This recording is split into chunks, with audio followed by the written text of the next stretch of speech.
서점이 미어터지는 불금을 꿈꾸는 책 팟캐스트 금요일 책에 빠지다 지금 시작합니다.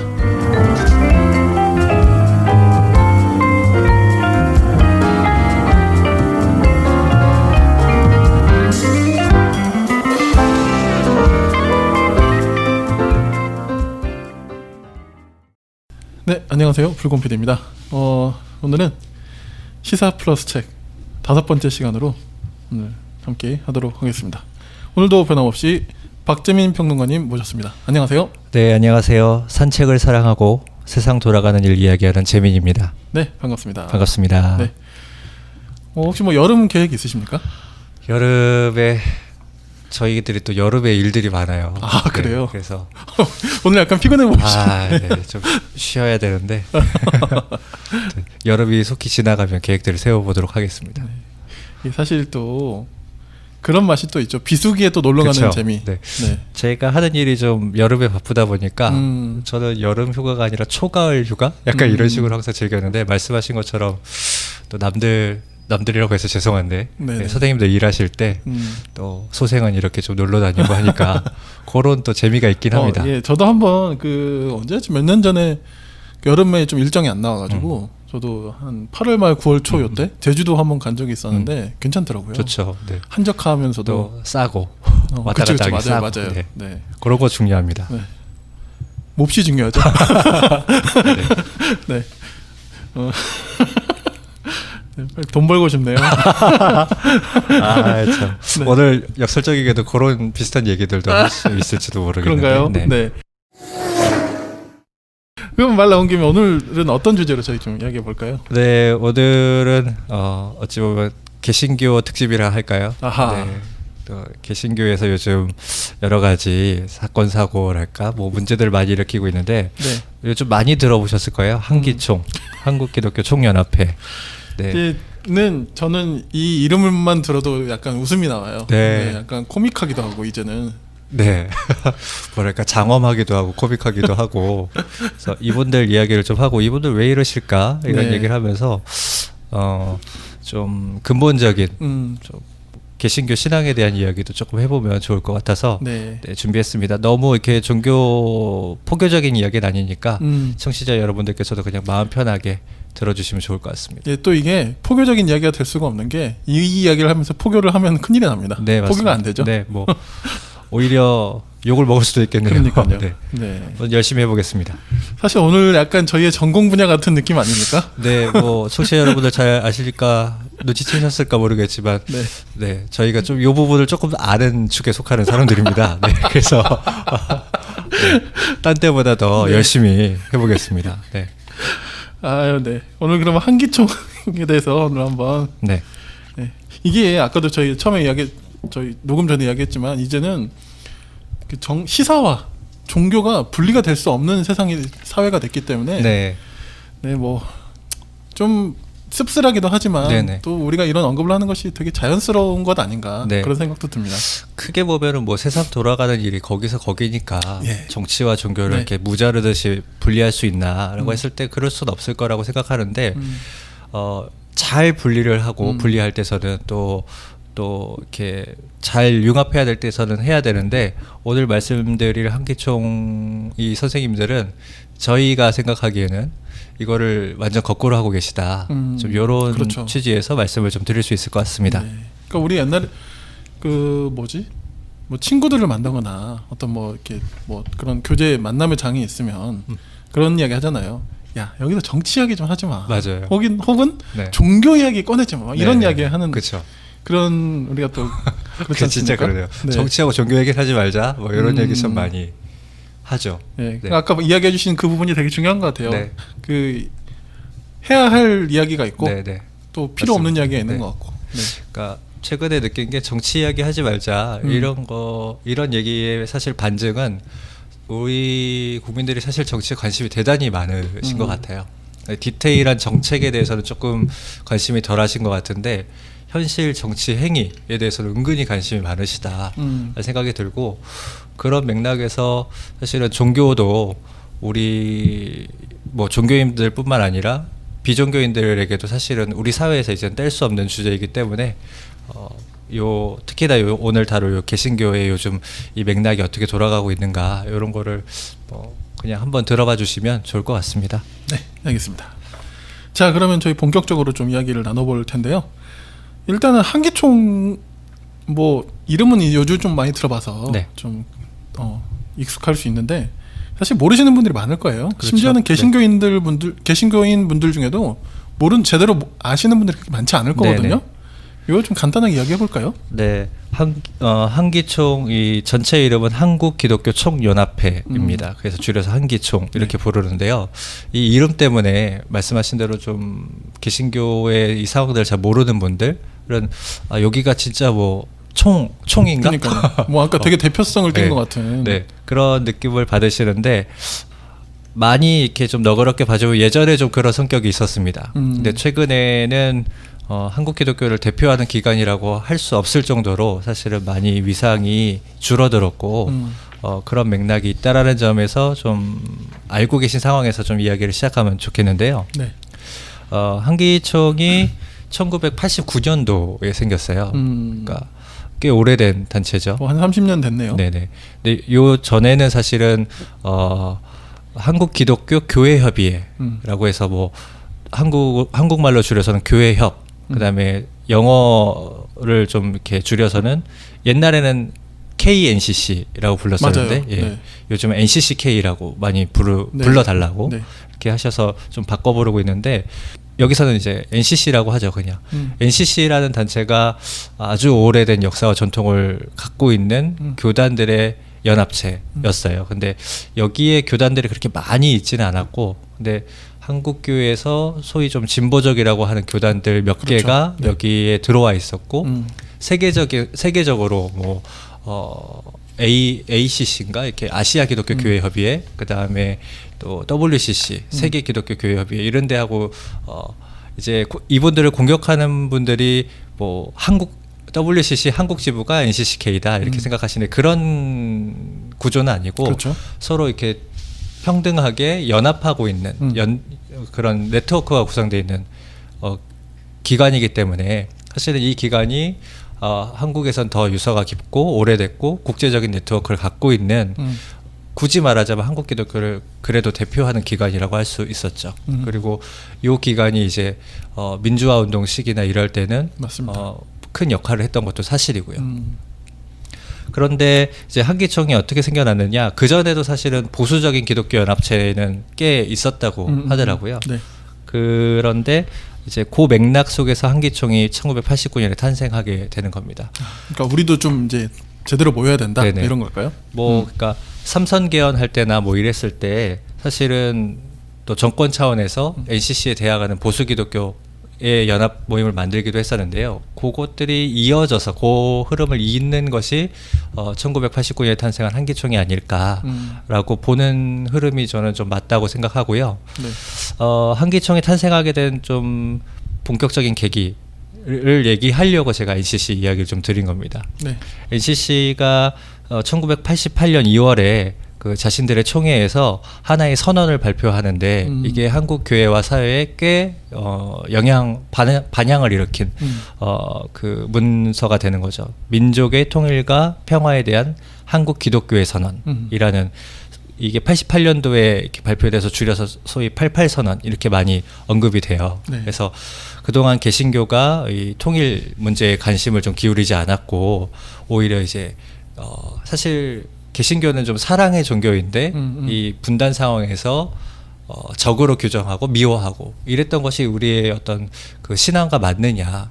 그래서 오히려 기독교는 화해하고 평화를 이뤄가야 되지 않느냐. 그런 차원에서 이제 기독교의 어떤 다짐을 발표하고 사회에도 이렇게 좀 했으면 좋겠다라고 제안하는 이 88선언을 발표하게 되는 거죠.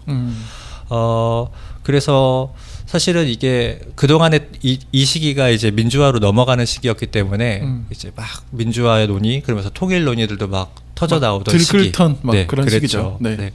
그때 사실상 그 전까지는 통일 논의가 다 정부 차원에서만 뭐 박정희 정권도 뭐 이렇게 7.4 남북 공동 성명 뭐 이런 걸 통해서 이렇게 통일 논의를 사실 그 전까지는 정부 차원이었는데 이 통일 논의를 민간 차원으로 좀 이렇게 갖고 와서 최초로 발표한 문건으로서 의미가 있는 거고 이 흐름에서 이제 88년도 뭐 89년도 이럴 때 이제 약간의 남북의 해빙 분위기를 갖고 오게 되는 시발점이라고도 볼 수 있는 그런 중요한 문서라고 볼 수 있는 거죠.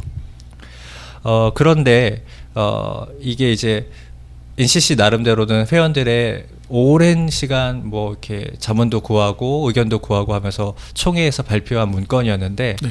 한국 개신교 전체적인 분위기는 예나 지금이나 다소 이제 보수적인 거죠. 상당히. 네, 상당히 보수적인 거죠. 네. 네.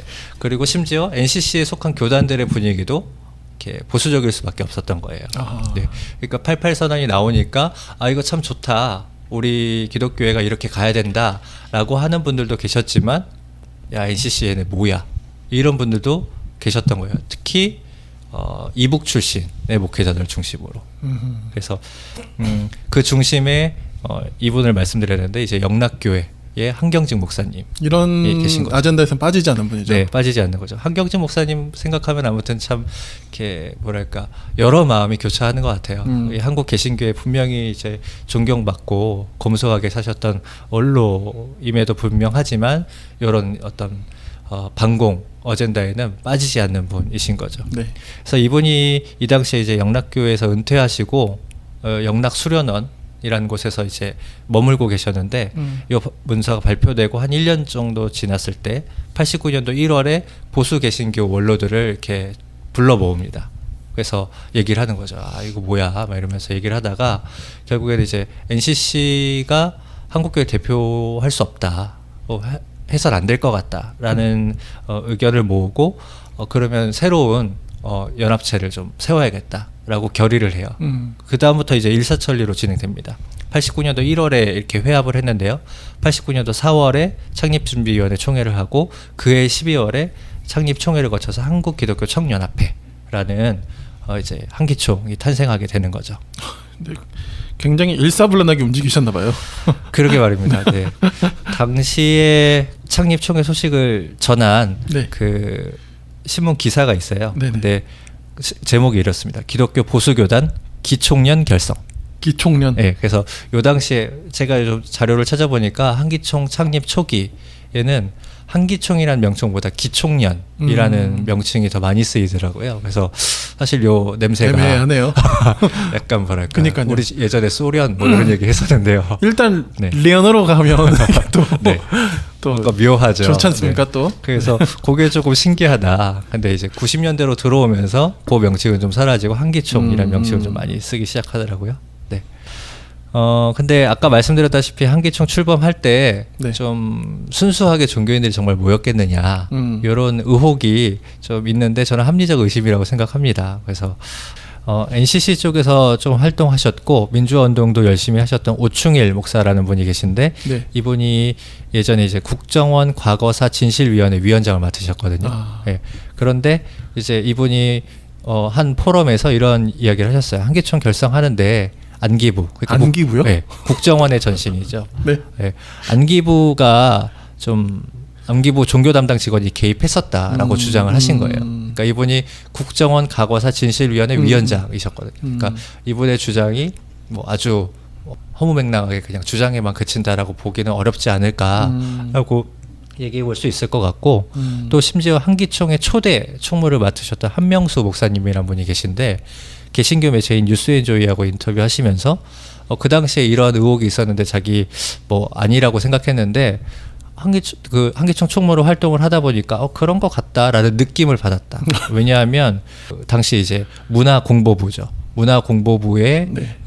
종무실장, 종교의 업무를 보는 부서의 실장이 그 초대 회장, 자기는 총무였고 초대 회장을 수시로 불려갖고 뭘 자꾸 지시하고 이러더라. 그래서 종무실장이 회장을 자꾸 부르는 것이 자기가 좀 민망해서 전화해갖고 앞으로 회장 부르지 말고 총무 나 불러라. 그래서 그랬더니 실제로 자기에게 이래라 저래라 이렇게 지시를 내렸는데 이번 말씀으로는 자기는 하나도 따르지 않았다.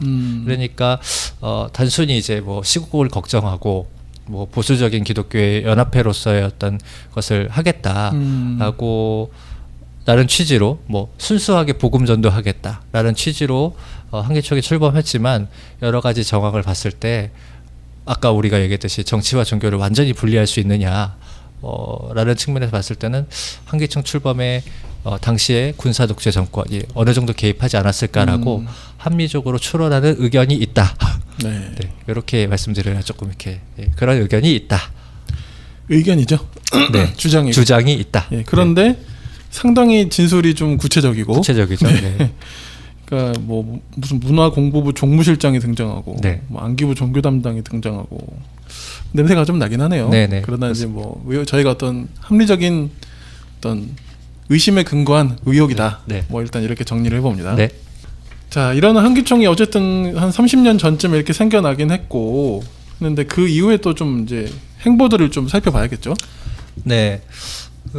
말씀드렸다시피 조금 꺼림칙한 부분이 있지만 그래도 한기총 초기 출범 초기에는 그래도 좀 한국교회를 대표하는 연합기관이다라고 인정받았던 것 같아요. 앞서 말씀드렸다시피 NCC에 비해서는 역사와 전통이 밀리지만 그 가입 교단 수나 규모면에서는 NCC를 압도합니다. 그래서 89년도에 출범 당시에 한기총에 36개 교단이 소속해 있었는데 2011년 요 시기를 말씀드리는 게 굉장히 중요하기 때문에 2011년 기준으로 말씀드립니다. 이유는 나중에 말씀드릴게요. 네. 2011년 기준으로는 66개 교단까지 늘어나거든요. 그리고 뭐 한국교회 주요한 교단들인 장로교, 감리교, 성결교, 침례교, 순복음 등에서의 규모가 큰 교단들이 모두 소속되어 있었어요. 그러니까 당시엔 정말 한국교회 누가 대표해? 라고 하면 NCC 뭐 거기 뭐 몇 있어? NCC 요즘 뭐해? 이런 얘기를 들었지만 한기총은 정말 거기 규모가 크긴 크지.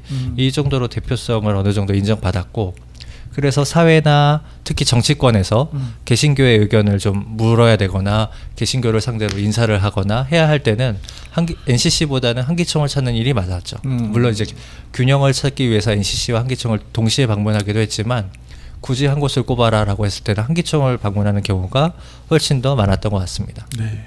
그런데 이제 이렇게 사람들이 찾고 뭐 이렇게 한다는 걸 봤을 때 한기총의 대표성이 생기고 소위 힘이 생기니까 당연히 이제 힘이 있는 곳에는 힘을 쫓는 사람들이 모여들겠죠. 그 중에서도 이제 한기총 대표회장 자리가 빛 좋은 자리였던 것 같습니다. 그래서 대형교회 목사들 또는 교단장, 총회장 출신들이 이제 총회장까지 했으니까 또는 대형교회 목사니까 조금 더 한국교회를 대표하는 명예로운 자리로 가고 싶어라고 했었을 때 한기총 대표회장 자리로 갔던 것 같아요. 그러니까 이제 나는 증경 그렇죠. 나는 조금 더 총회장이 됐지만 하나 더 있는데 내가 올라갈 것이 총회장들의 총회장이야. 뭐 약간 이런 식으로 네. 그런 식으로 생각을 하셨던 것 같아요. 그래서 이제 초반에 이제 대형 교단장들 위주로 이제 진출하시다가 그 다음에 대형교회 목사들이 이제 총회장이 되시고 심지어는 아까 말씀드린 NCCK 회장을 지낸 사람들이 한기총 대표회장이 되기도 하고. 아 그래요? 네, 이런 경우도 그건 몰랐네요.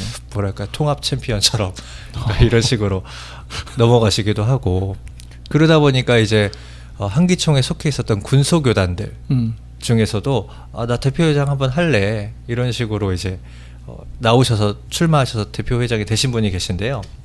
그분은 공약이 나 당선되면 10억 내겠어였어요. 네. 그래서 대놓고요? 네. 공약이? 네. 네. 그러니까 당시에도 이게 우리와 좀 빈축을 샀거든요. 무슨 공약이 이런 식이냐? 무슨 돈 내겠다고 하냐? 현금 장사입니까 이게? 그렇죠. 네. 충격적이네요. 근데 이게 바꿔서 생각해 보면 좀 웃긴 거죠. 한기총이 자기들 말대로라면 한국 기독교를 대표하는 총연합회인데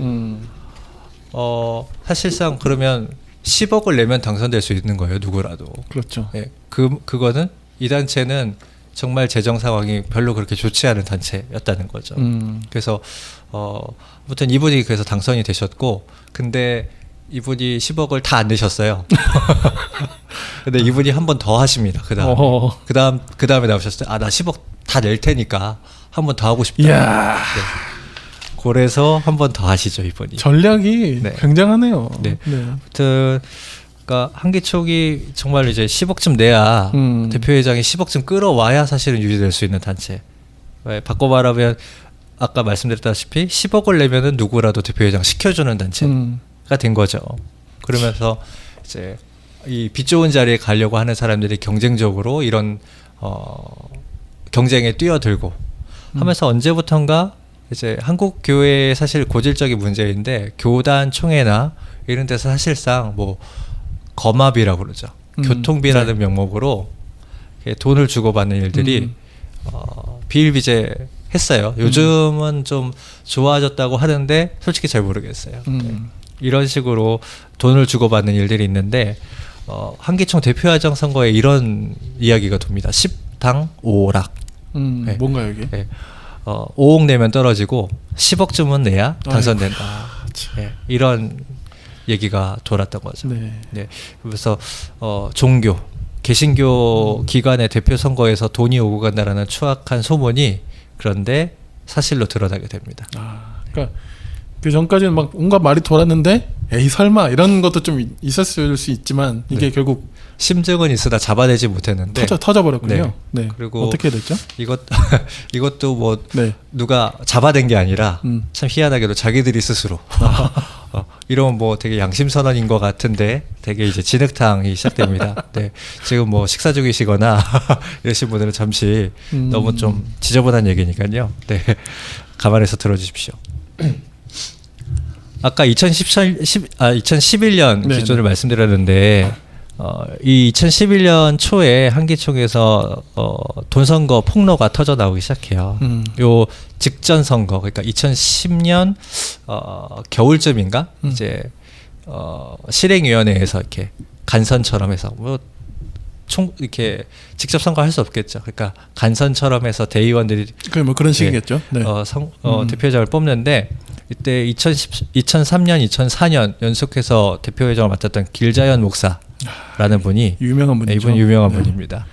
이분이 2011년 대표회장이 되겠다고 2010년 말 선거에 다시 나와요. 네네네. 이거 한기총 이거 어떻게 좀 다시 좀 세워야겠고 우리 교단에서 나보고 다시 한번 나가달라고 이렇게 부탁을 했어. 그래서 어쩔 수 없이 나왔다라고 해요. 그래서 뭐 이때 논란이 많았죠. 이 2번이나 하신 분이 왜 또 나와? 근데 어쨌든 당선이 됩니다. 당선이 되고 그럼 이제 2011년 초로 넘어와서 그 총회에서 인준만 받으면 사실 이제 대표회장으로 활동을 할 수 있는 거예요. 근데 이 선거를 했던 실행위원회와 인준을 받는 이 총회 사이에 폭로들이 터져 나옵니다. 길자연 목사가 돈 돌렸다. 그리고 총회에서 아수라장이 됩니다. 이제 길자연 목사를 좀 반대하는 측 분들이 길자연 목사 돈 돌렸다. 그러니까 이거 우리 대표회장 인정할 수 없다라고 막 이제 그리고 이제 길자연 목사를 지지하는 측에서는 그래서 삐삐삐삐삐삐 그래서 이제 내려와 그런 거 뭐 이렇게 네. 되는 거죠.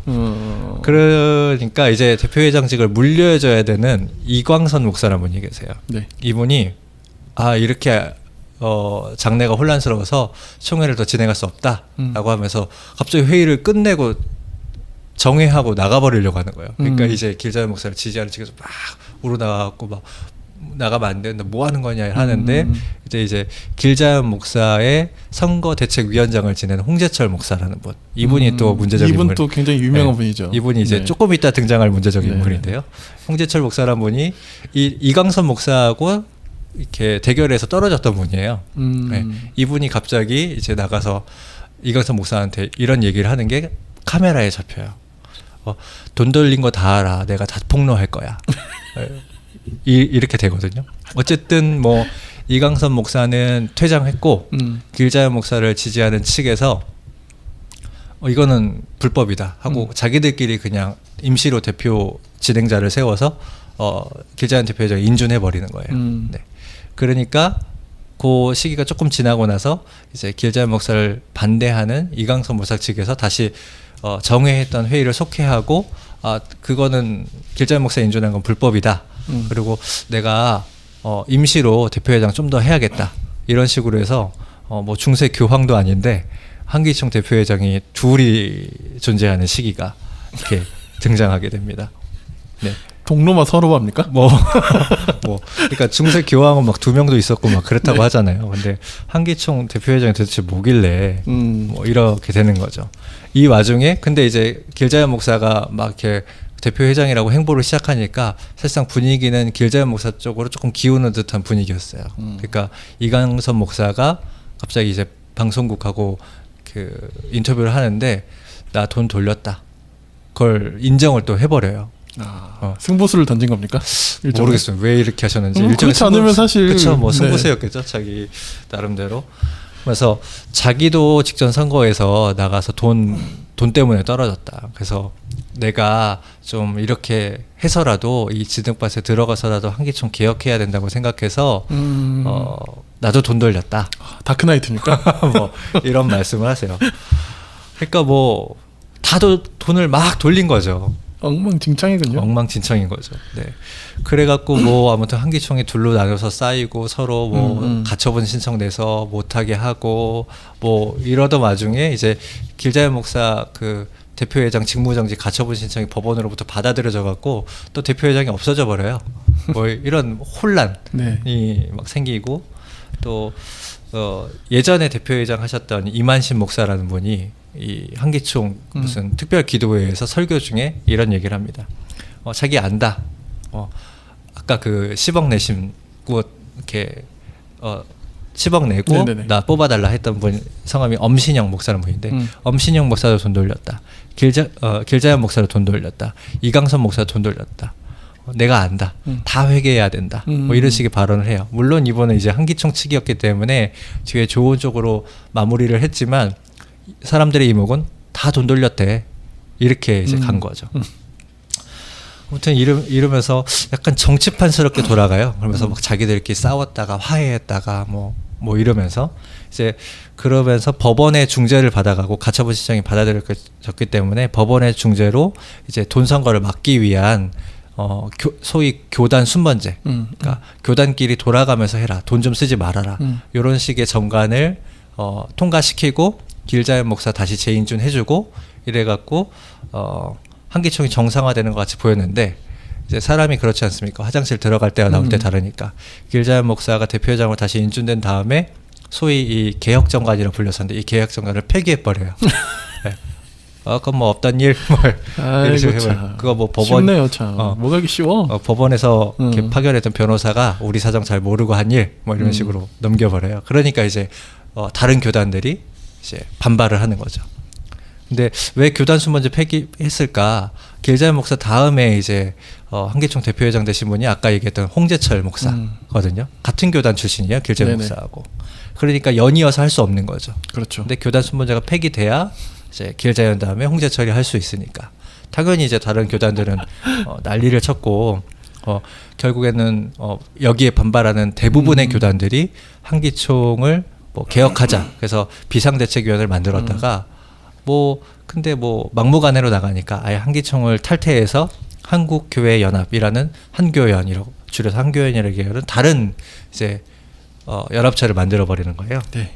그리고 근데 그 이후에 홍재철 씨는 어쨌든 거의 다 나간 이 한기총의 대표회장이 돼서 좀 이해할 수 없는데 한국 개신교 주류에서 이단이라고 여겨지는 단체들 받아들이고 이러면서 자기의 좀 이렇게 세력을 또 한기총 내에 구축하고 그러니까 떨어져 나간 그 한국교회 연합하고는 더 이제 거리가 멀어지는 거죠. 이러면서 한기총이 분열하게 되고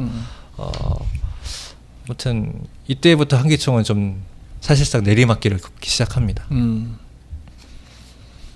무슨 활극 같네요. 활극. 네. 네. 아예 들으시는 분들이 뭐가 이러냐 이러시면서 들으실 것 같은데 그냥 뭐 이런 상황이 있다라는 걸 아시는 측면에서 좀 들어주시면 좋겠습니다. 네. 금요일 밤에는 모두 책에 빠져봐. 풍부한 지식은 오늘 우리의 사냥감. 더 나은 세상이 다가오기를 바라는 그대가 이 시대의 진정한 철학자. 이제 이런 행보 속에 드디어 이제 논란의 현재를 또 이야기하지 않을 수가 없겠네요. 네. 그 모 방송에서는 이게 저희는 뭐 팟캐스트가 얘기해도 되겠죠. 빤스 목사. 네. 근데 뭐 공중파에서는 빤스 목사라고 하니까 좀 그렇다고 속옷 목사라고 하자고 그래서 하는데 저희는 뭐 편하게 빤스 목사라고 부르겠습니다. 네. 전광훈 목사라는 분이 아주 유명한 분이죠. 네. 이분이 이제 2019년에 한기총 대표회장으로 당선되십니다. 사실은 이분이 개신교 전체적으로 봤을 때 별로 그렇게 목소리가 큰 분이고 시끄러운 분인 건 맞는데 그렇게 중요한 분이랄까? 그러니까 그렇게 영향력이 있다랄까 이런 분은 사실 아니라고 그렇죠. 할 수 있어요. 그래서 한기총의 전성기 시절, 그러니까 교단장들이 이렇게 대표회장이 되고 소위 대형교회 목사들이 대표회장이 되던 그런 이걸 한기총 입장에선 전성기 시절에 로 보자면 절대로 정광훈 같은 사람이 대표회장이 되기 어렵죠. 근데 한기총이 너무 이제 나락으로 떨어지고 있으니까 되게 이제 이 한기총 그래도 썩어도 준치라고 이 한기총 대표회장이란 직함을 노리는 사람들이 그 이후에 경쟁적으로 대표회장이 되는데 정광훈 씨도 그런 경우라고 할 수 있겠죠. 그래서 역설적으로 전광훈이란 사람이 한기총 대표회장이 됐다라는 게 한기총 정말 별 볼 일 없어졌다라는 걸 반증하는 증거라고도 볼 수 있어요. 그 드라마나 뭐 또 영화나 이런 데 보면 네. 빌런 집단들이 있어요. 네네. 근데 아주 막 쇠락해가는 빌런 집단이 뭐 네. 조폭이든 뭐가 있으면 네네. 마지막에 승부수를 던지는 게 가장 악랄하고 그렇죠. 시끄럽고 네, 그런 사람을 딱 내세우거든요. 네. 네, 뭐 그냥 그렇다는 겁니다. 네네. 네, 뭐 제가 다른 걸 빗댄 건 아니고. 네네. 네.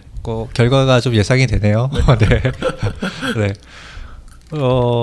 그 정광훈 씨도 근데 아니나 다를까 좀 문제적인 행보들을 계속하는 거죠. 일단은 역시나 그 한국교회 개신교 주류에서 이단성이 있다라고 하는 교회들 인물들을 한기총이 막 받아들입니다. 그러니까 또 이런 교회들이나 인물들은 그 어떤 집약된 힘들을 좀 갖고 있잖아요. 교인들을 동원할 수 있다라든지 돈이라든지 아마도 그런 걸 노린 행보가 아닐까라고 예상이 되는데 네. 그런 사람들을 막 받아들이고 오히려 한국교회에서 이 사람이 이단인 것 같아 라고 지목받는 사람을 뭐 이단 대책위원장으로 세운다든지 뭐 이런 파격 행보죠. 역발상입니다. 네. 참 역발상이 어떨 땐 참 좋은데요. 아무튼 이런 일들을 하면서 그러면서 이제 나 한국교회 대표야. 이런 거를 막 참칭하면서 쓰면서 문제를 일으키는데 좀 최근의 행보에 이제 넘지 말아야 할 선을 넘으신 것 같은 생각이 듭니다. 네. 한기총이 지난 6월 5일에 소위 제가 이거 그냥 부르기 싫어요. 소위 이른바 이런 걸 좀 네. 붙이고 싶은데 이른바 시국선언문이라는 걸 발표합니다. 그러면서 뭐 정권 퇴지 운동을 벌여야 된다. 뭐 이런 얘기를 하세요. 네. 그러면서 거기에 자신들을 이렇게 표현하셨습니다. 6만 5천 교회, 30만 목회자, 25만 장로, 50만 선교가족. 저 요 선교가족 요 선교가족은 뭐죠? 모르겠어요. 근데 여기서 약간의 뭔가 따뜻함을 느껴요. 선교가족. 어쨌든 50만 선교가족을 대표하는 한기총이다라고 하면서 한국 개신교가 정권 퇴진 운동을 벌여야 된다라고 하면서 이제 행보를 나서게 됩니다. 근데 그 주장이라는 게 제가 볼 때 여러 가지 안타까운 점이 있지만 차라리 이 주장이라도 좀 뭔가 논리적이고 단단하면 뭐 이렇게도 생각하는구나라고 할 수 있는데 뭐가 죄송하지만 뭐가 없어요. 뭐 그냥 이 정권이 주사파다. 뭐 한미동맹이 파괴되고 있다. 얼마 전에 트럼프가 오셔갖고 한미동맹 어느 때보다 굳건하다고 하셨죠. 세 번째 뭐 이러면서 뭐 탈원전 정책 때문입니다. 그냥 탈원전 때문에 정권 퇴진 운동해야 된다. 그거에 대해서는 아무튼 뭐 이런 이유들 때문에 정권 퇴진 운동을 벌이겠다라고 하신 거죠. 그래서 소위 기독교 전통에는 정교 분리란 게 있어요. 그래서 물론 이제 교회도 세상에서 불의한 일에 정의롭게 맞서고 가난한 자를 돌보고 그런 면에서는 사실상의 정치를 하는 거라고 할 수도 있을 텐데 하지만 세속 정치에 뭐 파벌 정치에 교회가 교회 이름으로 이렇게 개입한다든가 또 반대로 국가가 자신들의 정치적인 어떤 이유 때문에 종교를 탄압한다거나 이런 거를 해서는 안 된다라는 취지가 정교분리 원칙이거든요. 근데 한기총 특히 정광훈 대표회장 그걸 지금 정면으로 거꾸로 가고 있는 거죠. 사실상의 파벌 행위, 특정 정파를 응원하는 행위. 그래서 특정 정당의 대표가 방문했을 때 이 정당이 200석 이상 해야 된다. 이런 얘기를 하고 또 집회나 뭐 자기 교회 설교에서 뭐 누가 당선돼야 된다. 이런 식의 사실상의 발언을 하는 거는 현행법으로도 위반이고요. 이 개신교 전통도 위배하고 있고 성경의 정신하고도 맞지 않는 그런 행위를 하고 있는 거라고 볼 수 있는 거죠. 네. 근데 이제 저희가 제일 앞에 얘기했지만 한국 개신교의 상황을 잘 모르는 분들 입장에서 보실 때는 한국 기독교 총연합회가 정권 퇴진 운동한대 라면 진짜 한국교회 전체가 이상하게 뭐 이상한 짓을 하는구나라고 생각하실 수 있는데 정말 한기총이 한국 기독교를 대표한다고 할 수 있느냐라는 거를 좀 체크해 볼 필요가 있다라고 생각이 들어요. 팩트 체크인 거죠? 네, 뭐 소위 팩트 체크를 네. 한번 해보겠습니다. 앞서 얘기했듯이 자신들이 6만 5천 교회, 30만 목회자, 뭐 25만 장로, 50만 선교 가족을 대표하는 한기총이라고 했기 때문에 그 말에 대해서 팩트 체크를 해보는 겁니다. 먼저 교단 수를 한번 살펴볼게요. 아까 2011년 기준으로 66개 교단이 가입돼 있었다고 말씀드렸고 네. 장로교, 감리교, 뭐 성결교, 침례교, 순복음을 대표하는 대형 교단들이 다 들어와 있었기 때문에 사실상 한기총이 이때까지는 한국교를 규모 면에서 대표한다고 할 수 있었다라고 말씀드렸는데 그걸 이제 살펴보는 겁니다. 한기총 홈페이지에는 지금 가입 교단이 79개로 나오고 있어요. 그러니까 2011년 66개보다 늘어났네. 네. 예, 양적으로 늘어난 게 맞습니다. 근데 소위 질적인 면에서도 그러냐라고 봤을 때는 일단 79개 중에 10개 교단이 한기총의 행정 보류를 해놓은 상황이에요. 행정 보류라는 건 사실상 활동 안 할 거야, 니네하고 안 놀 거야 이거예요. 그러니까 탈퇴에 준하는 탈퇴의 직전 행위라고 볼 수 있는 거죠. 79개에서 10개 교단이 행정 보류 상황이니까 일단 규모는 숫자 면에서는 69개라고 볼 수 있는데 그나마 남아있던 대형 교단이 그 순복음 교단이었어요. 근데 이번에 한기총이 이렇게 정권 퇴진 운동하는 성명 발표한 거 보고 순복음 교회가 여기하고 놀지 말아야겠어. 그래서 행정 보류를 해버려요. 네. 그리고 또 한국 기독교 침례회라고 또 여기가 큰 교단인데 여기는 2011년 그 한기총 탈퇴 운동 할 때 사실 탈퇴했다가 그래도 한기총이 한국교회 대표하는 기관인데 그래서 복귀를 해요. 근데 한기총 측에서 복귀하셨으니 그동안 안 낸 회비 내세요 그랬대요. 그랬더니 뭐야 이거 이러면서 나 다시 활동 안 해 이러면서 사실은 활동 안 하고 있다고 합니다. 그러니까 뭐 꼼꼼하시다. 네.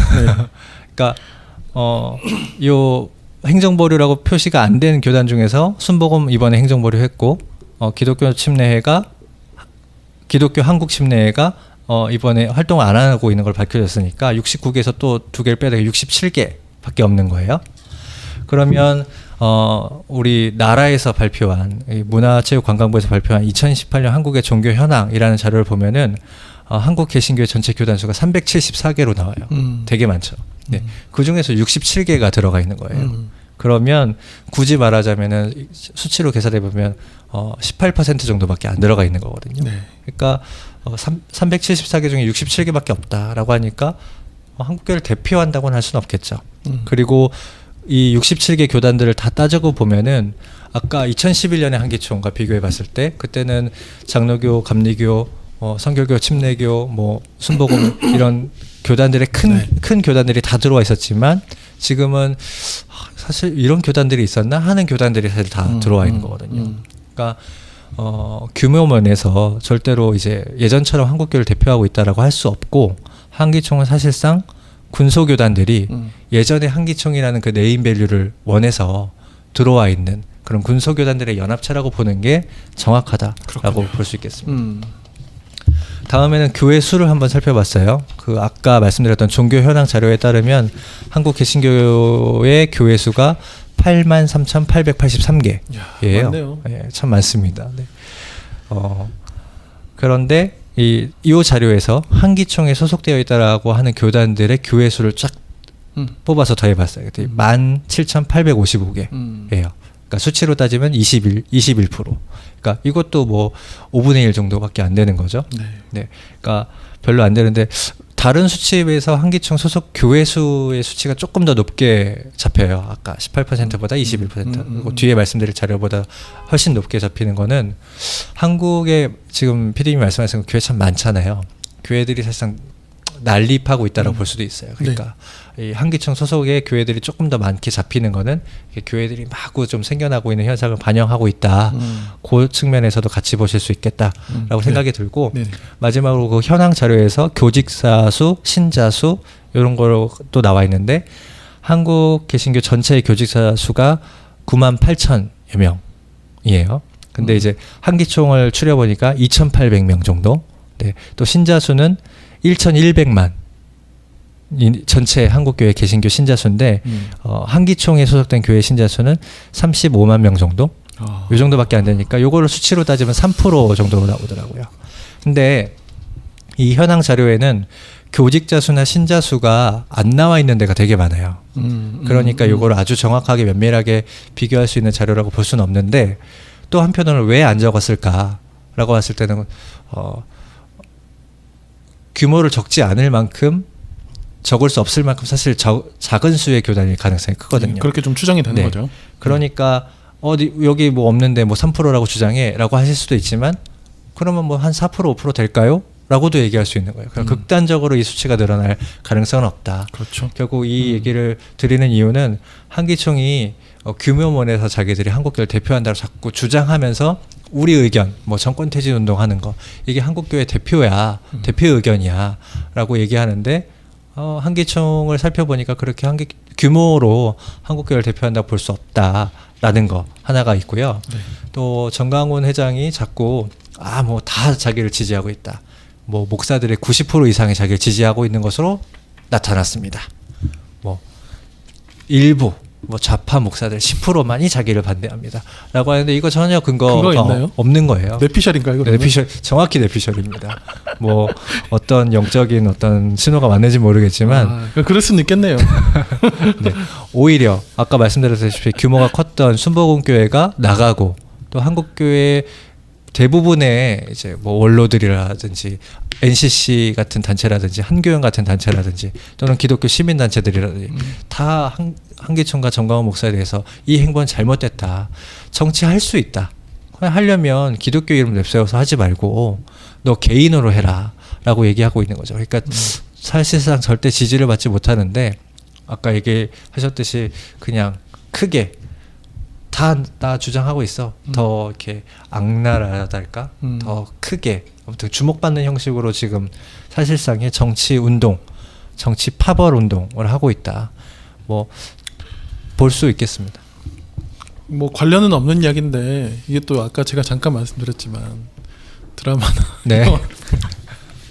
가장 그 상위에 있는 빌런은 이게 또 망상에서 잡힌 빌런 아니겠습니까? 그런가요? 그렇죠. 네, 그냥 그렇다는 말씀입니다. 그냥 중간에 광고처럼 드리는 말씀이지. 그럼요. 뭐 그런 건 아닙니다. 그냥 해봤어요.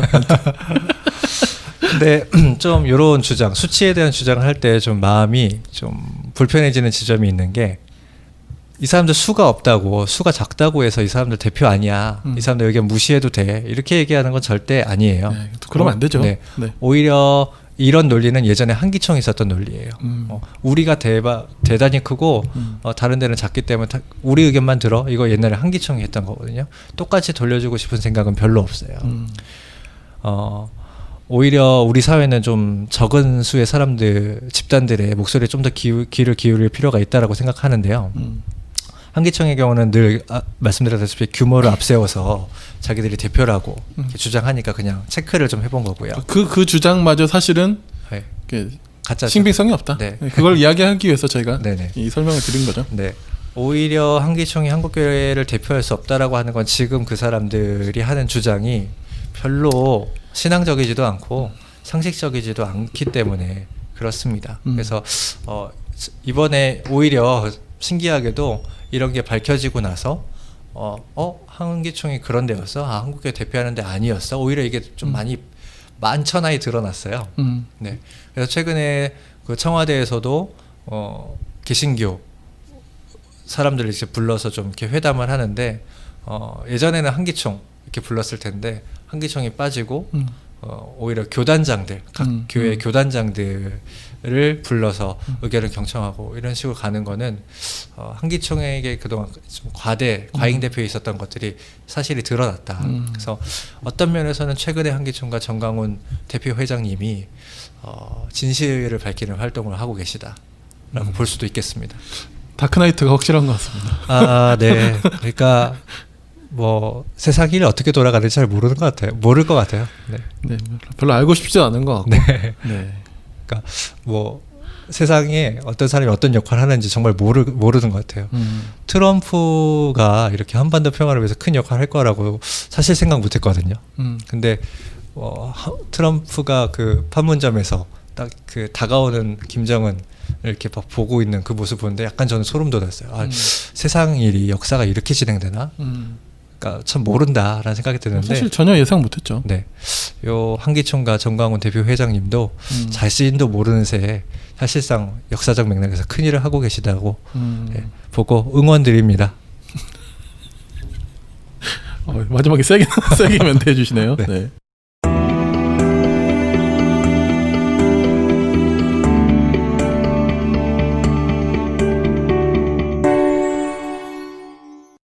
네, 오늘 저희가 이제 그 다룬 주제는 한기총에 대한 이야기를 쭉 해봤는데요. 이거와 또 저희가 연결해서 보통 책을 소개하잖아요. 네. 오늘은 재민님이 또 직접 골라주셨는데요. 어떤 네. 책인가요? 네, 제가 좀 굉장히 좋아하는 책이에요. 그래서 좀 앞부분에 우울하고 좀 더럽고 이런 얘기를 좀 들었다면 사실 종교란 것은 그런 게 아닐 텐데 또 개신교가 얘기하는 건 그런 건 아닐 텐데 그러면서 좀 좋은 얘기를 준비해봤습니다. 그 책 이름은 우리들의 하느님이라는 책이고요. 권정생 선생이 쓰신 책입니다. 너무 유명하신 분이죠. 네, 그 아마 아이 키우시는 분들은 다 아실 텐데 강아지똥이라는 동화 모를 수가 없어요. 네, 쓰신 분이시고 뭐 몽실한 일 쓰시고 동화도 많이 쓰시고. 근데 이거는 이제 권정생 선생님이 동화를 쓰신 게 아니라 본인의 이야기를 그냥 담담하게 써내려 가신 산문집이에요. 네, 녹색평론사에서 나온 책입니다. 읽어보니까 이제 그 김종철 씨가 이제 그 뭐지 발행인? 앞에 그 발행인이죠. 네네. 네, 앞에 그 편집자의 말 같은 식으로 이렇게 앞에 써놓은 글을 제가 봤는데요. 네, 이게 아마 개정 증보판에 나온 저 이 책을 제가 가지고 있는 건 개정 증보판이고 네네. 거기 이제 이걸 내면서 이제 쓴 글인 것 같은데 처음에 이렇게 해서 책을 묶어서 내고 싶다라고 엄청 싫어하셨대요. 맞아요. 하지 말라고. 네. 그래도 막 어쨌든 슬금슬금 막 이렇게 모은 건데 그 놀라운 거는 이분이 어떤 이야기를 하시냐면 어떤 이야기가 나와 있냐면요. 저도 좀 많은 이 부분을 보고 좀 많은 생각을 하게 됐는데 잠깐만요. 여기 있다. 그러니까 이제 뭐라고 하냐면 이 문인들이라고 할 수 있는 사람들이 사실 자기애가 되게 강한 사람들이 있잖아요. 네. 그러니까 그냥 제가 그대로 한번 읽어드려 볼게요. 김종철 발행인의 글을 제가 한번 읽어드리겠습니다. 산문집 출판에 따르는 어려움은 거기서 끝나는 게 아니었다. 원래 이 산문집은 권정생 선생이 여러 해 동안 다양한 지면에 썼던 산문들을 모아서 묶기로 한 것이었는데 이 글들을 수집하는 일들이 실제로 지난하였다. 이 일은 시인 김영락 씨가 맡아서 해주기로 하고 시작하였지만 막상 일을 시작하면서 발견한 것은 선생님이 자신이 써서 발표한 글들을 거의 아무것도 보관하고 있지 않을 뿐만 아니라 어디에 발표되었는지도 모르고 있는 경우가 허다하다는 사실이었다. 나는 김영락 씨로부터 이 얘기를 듣고 내심 무척 놀랐다. 왜냐하면 나는 자신이 써서 발표한 글에 대해서 애착을 갖지 않은 문인이 있으리라고 상상해 본 적이 없기 때문이었다. 내가 아는 한 문인들은 되게 자기애가 강한 사람들이다. 너무 공감이 돼가지고 목사님들 여기까지. 보통 설령 그렇지 않다 하더라도 자기가 쓴 글을 복원하지는 못하더라도 발표 지명까지 대부분 잊어버리고 있는 문인이 있다는 사실은 경악할 일이었다. 그러네요. 좀 많은 생각이 들더라고요. 네. 저는 제가 갖고 있는 책은 개정 증보판이 아니라서 그 부분은 없었는데 네, 그러신 것 같아요. 네, 그 책 머리에 권정생 선생님이 이제 96년 12월에 마지막에 이렇게 쓰시거든요. 끝으로 나한테 구박까지 받아가면서 그동안 원고를 찾아 모으느라 애쓴 김영락 군과 녹색평론사에 감사드립니다. 그런 좀 비하인드가 있었군요. 네네 그렇더라고요. 근데 제가 이 책을 너무 좋아해서 그런지 지금 말씀해 주시는데 약간 찡하네요. 그렇게 사실 저 같은 사람도 어디다가 뭐 좀 써서 내면 그거 모아놓거든요. 당연한 거예요 이게.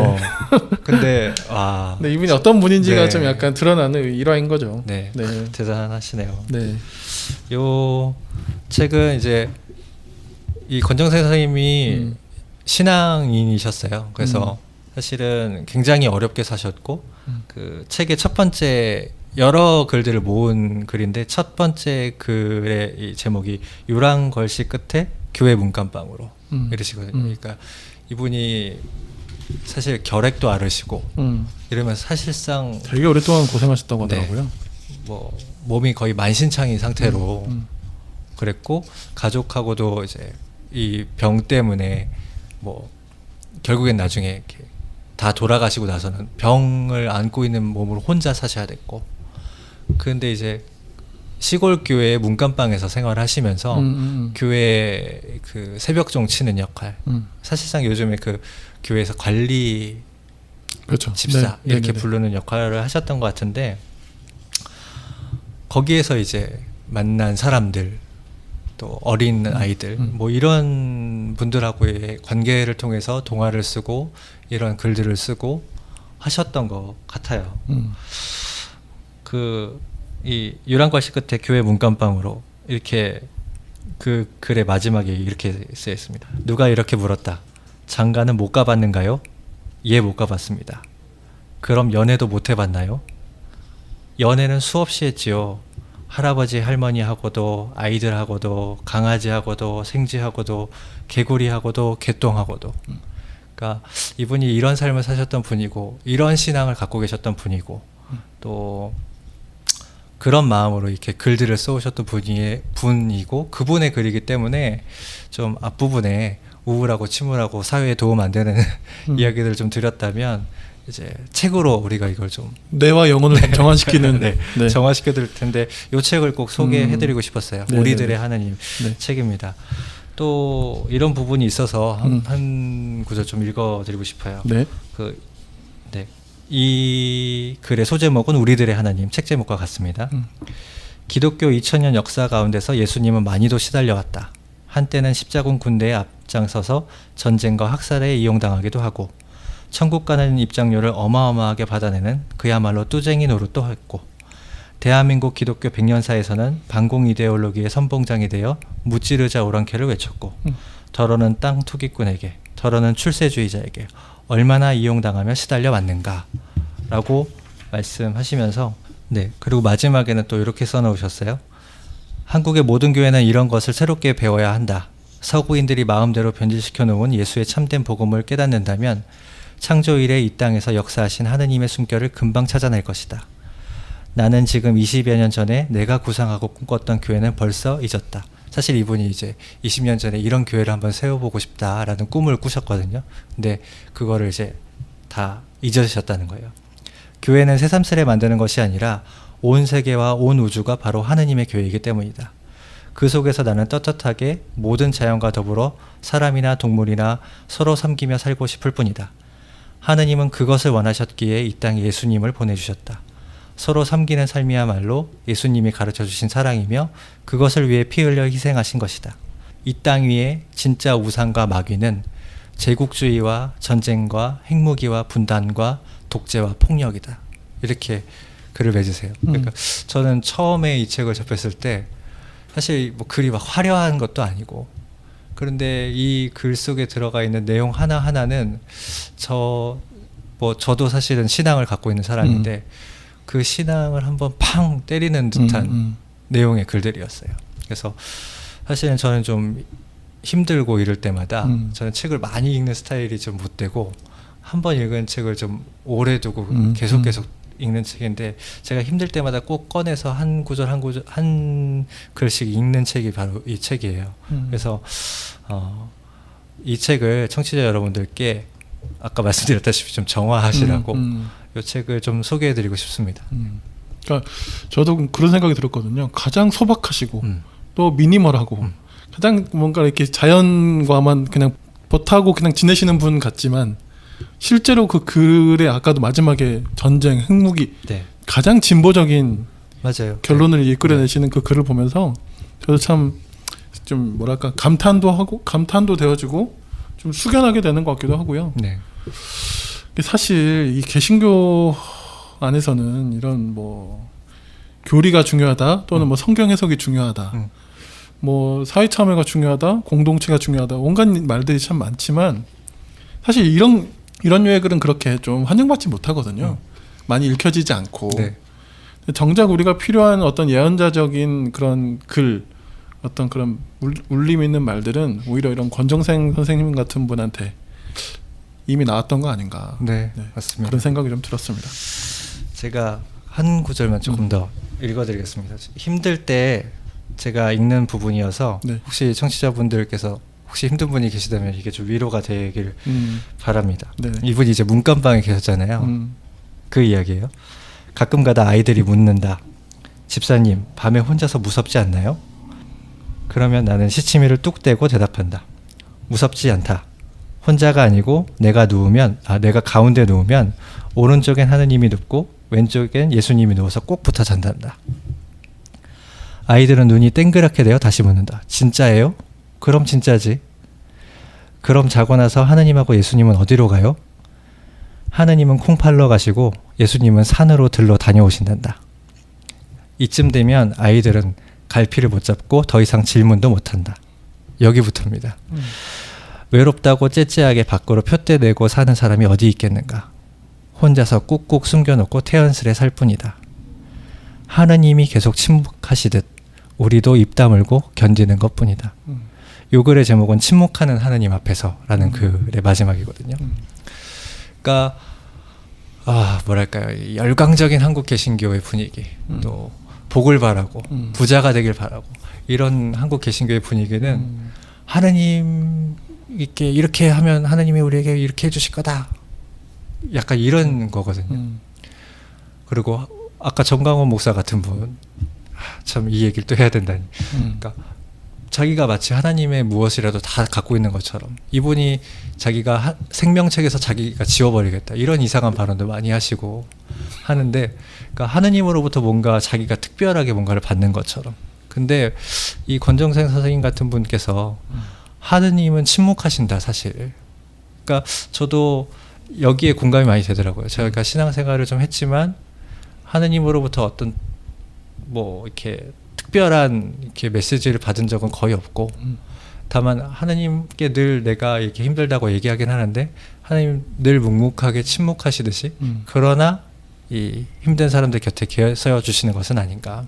그래서 하나님께서 침묵하시듯이 우리도 입 다물고 견디는 것뿐이다. 근데 이것이 저는 진정한 종교생활, 신앙생활이라는 생각이 들었어요. 그래서 힘들 때마다 이 부분을 좀 꺼내어 읽는데, 종교가 있으신 분들 또는 다른 종교를 신앙하시는 분들 또는 종교가 없으신 분들도 보편적으로 이런 삶의 태도랄까요?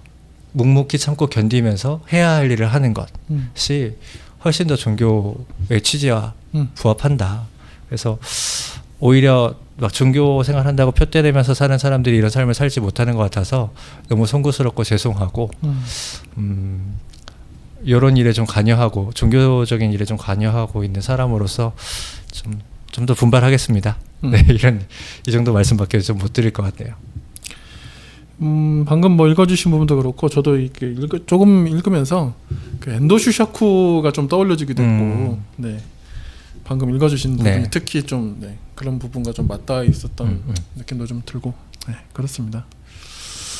네, 오늘 저희 이제 시사 플러스 책 5번째 시간은 한기총에 대해서 좀 이야기 나눠봤고요. 원래 사실 저는 이제 좀 다른 책 쪽으로 좀 생각을 하고 있었는데 이제 또 재민님께서 이 책을 소개해 주셨는데 저는 아주 좋은 선택이었다는 게 다시 한번 좀 느껴지고요. 네, 정말 그 신앙이라는 게 무엇인가 좀 깊이 좀 돌아볼 필요가 있는 것 같습니다. 네, 권정생 선생님의 우리들의 하느님 같이 또 이야기 함께 나누어봤습니다. 네, 오늘도 수고 많으셨습니다. 네, 감사합니다. 네, 감사합니다.